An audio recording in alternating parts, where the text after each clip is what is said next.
ধন্যবাদ জানাচ্ছি আপনাদের মিডিয়ার কারণে কিন্তু আমরা কিছু কিছু নিউজ পেয়েছি এবং একই সাথে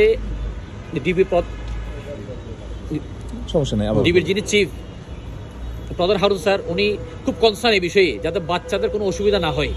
হারুন স্যারের খুব অনুরোধ এবং উনি কনসার্ন বয়স্কদের যাতে খাওয়া দাওয়া চিকিৎসার কোনো ধরনের ব্যাঘাত না ঘটে। তো এই বিষয়টা হয়েছে একটা মিলন হয়ে গিয়েছে। আপনারা যে নিউজ করেছেন একটা নিউজ চ্যানেল, ওনারা গতকালকে দুপুরে খেয়েছিল ওই ভাত খাওয়ার যে কথাটা ছিল, ওরা ওই খিচুড়ি নাকি ওরা খেয়েছিল কি চার মুড়ি। ওইটা দেখে আমাদের মনের মধ্যে ব্যথাটা অনুভব হয়েছে। প্রধান যখন হারুন স্যার জানিয়েছে সাথে সাথে এটা আমরা অন্তর থেকে সম্মত হয়েছি এবং আমরা চেষ্টা করব ওদের আগামীতে যাতে খাওয়ার দাওয়ার চিকিৎসা কোনো অসুবিধা না হয়।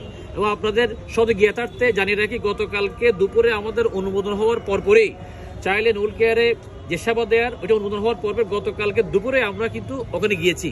মিরপুরে আমরা গিয়েছি প্রথমে, সেখানে সরজমিনে দেখে ওদের যে মাছ মাংস কাঁচা বাজার এবং বাচ্চাদের দুধ, তারপরে আরো বিষয় যেগুলো ছিল প্যাম্পার্স ডিম যেগুলো শর্টেজ ছিল ওগুলোর সাথে সাথে আমরা কিন্তু দিয়েছি।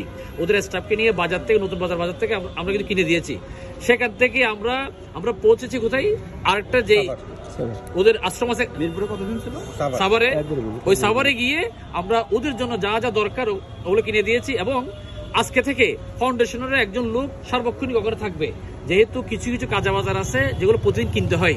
তো আল্লাহ ফাউন্ডেশনের পক্ষ থেকে একজন প্রতিনিধি সেখানে থাকবে ইনশাল্লাহ। তো আমরা প্রত্যেকের কাছে দোয়া চাই যাতে এই বৃদ্ধ মানুষদের এবং বাচ্চাদের সেবার যাতে কোনো ধরনের অসুবিধা না হয়। আপনারা যেহেতু ভিজিট করেছেন দুইটাই, আমাদের একটু জানাবেন যে এই দুইটাতে মোট কতজন আছে এখন বৃদ্ধ এবং আচ্ছা, আমরা প্রথমে যে গিয়েছিলাম মিরপুরে, সেখানে আমরা দেখেছি 11 জন নারী, 8 জন পুরুষ, বাচ্চা 5 জন, ওদের স্টাফ ছিল 15 জন। তো এই টোটাল প্রায় 39 জনের জন্য আমরা বাজার করে দিয়েছি। এবং যেটা সাভার আমরা গিয়েছি সেখানে হচ্ছে 52 জন পুরুষ, তারপর 53 জন নারী আমরা সরজমিনে পেয়েছি, 105 জন। তারপরে একই সাথে ওদের চাইল্ড অ্যান্ড ওল্ড কেয়ারের যে স্টাফরা রয়েছে ওদের সংখ্যা হচ্ছে 40 জন, আর ছোট ছোট বাচ্চা আছে 28 জন।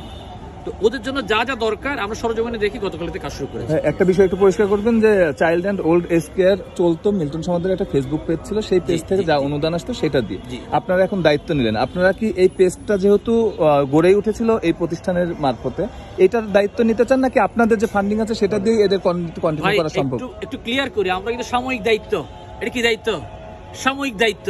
আমরা কিন্তু পুরোপুরি আমরা চাই না, একজন মানুষ একটা প্রতিষ্ঠান করছে কিন্তু এটা সাময়িক দায়িত্ব। যেহেতু এই মুহূর্তে আশ্রমের এই মানুষগুলো অসহায় মানুষ, এগুলো আপনাদের মনে যে ব্যথা, দেশবাসীর মনে যে ব্যথা, আমাদের মনে সেই ব্যথা। আমরা বিসমিল্লাহ বলে আমাদের ফান্ড থেকে এটা কার্যক্রম শুরু করেছি। কালকে একই প্রশ্ন কিন্তু আমাদেরকে এখান থেকেও জানানো হয়েছিল যে আপনারা এটা কতদিন চালাবেন। আমরা বলেছি এই রিজিকের মালিক তো আল্লাহ, আমরা বিসমিল্লাহ করে শুরু করি। আপনারা হয়তো জানেন এই চট্টগ্রাম আলহাজ শামসুল হক ফাউন্ডেশনের মেহমান খান একটা রয়েছে।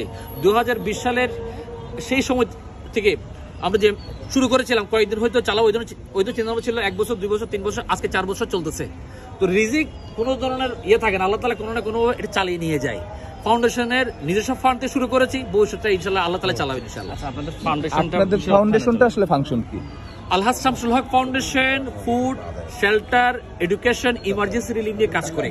আপনারা আমাদের যে পেজ আছে ফেসবুক পেজ, সেখানে আমাদের কাজগুলো দেখবেন। একই সাথে আমাদের কিছু ডোনার অর্গানাইজেশন রয়েছে, বিশেষ করে আশ ফাউন্ডেশন ইউএসএ আমেরিকাতে রেজিস্টার্ড একটা অর্গানাইজেশন রয়েছে, ওইটার আমি সভাপতি। তো ওটার আন্ডারে আবার বিদেশে আমরা কিছু কাজ করি। সম্প্রতি গাজাতে আমাদের কাজ চলতেছে।